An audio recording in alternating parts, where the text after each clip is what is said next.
अमरावती विधान परिषद निवडणुकीच्या पार्श्वभूमीवर काँग्रेस नेत्या तथा माजी मंत्री यशोमती ठाकूर यांनी गंभीर आरोप करत राजकीय वर्तुळात खळबळ उडवून दिली आहे।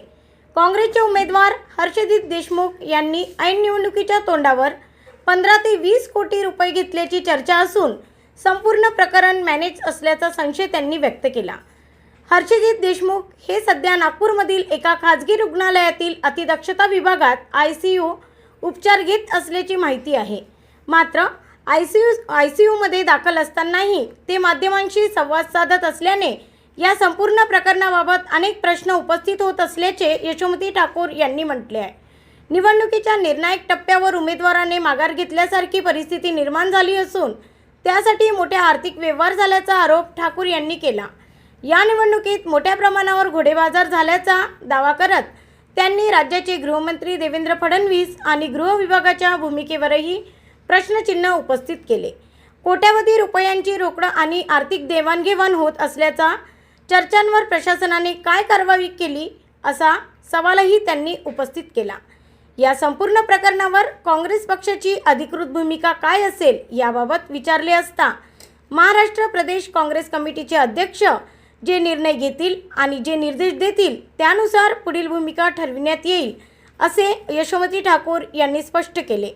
दरम्यान या घडामोडीनंतर काँग्रेसकडून वंचित बहुजन आघाडीचे उमेदवार निलेश विश्वकर्मा यांना पाठिंबा दिला जाणार का याबाबतही राजकीय वर्तुळात चर्चा रंगू लागली आहे।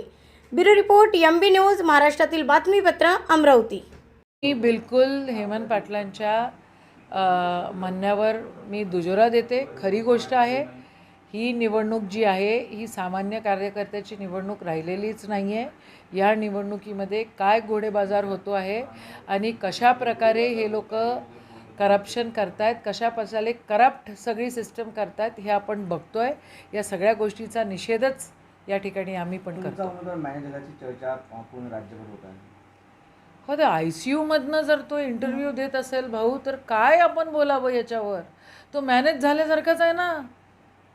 15-20 कोटी रुपये त्यांना घेतले म्हणतात। मी तेच बोलले की 15-20 कोटी रुपये त्यांनी घेतले, एवढी कॅश आणि एवढा व्यवहार जर हवा होतो आहे तर मग होम मिनिस्ट्री करते तरी काय आहे?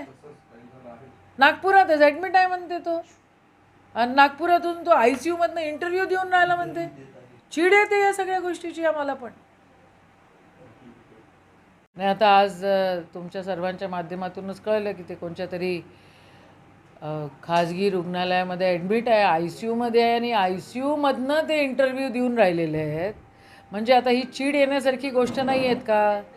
विड्रॉलच्या दिवशी आमची त्यांची पहिल्यांदा भेट झाली, त्यांना निवडणूक लढायची होती, ते आले आमच्यापाशी, त्यांनी घेतला B फॉर्म लावला आणि त्या ठिकाणी आता तेच ॲडमिट झालेत।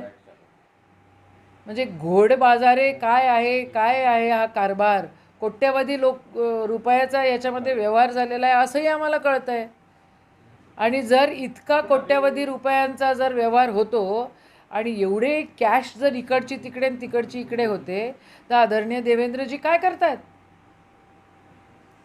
काँग्रेसची नेमकी काय भूमिका राहणार? प्रदेश अध्यक्ष जसं सांगतील तसं आम्ही करू। वंचितला पाठिंबा देण्याची जे प्रदेश अध्यक्ष सांगतील तसं आम्ही करू।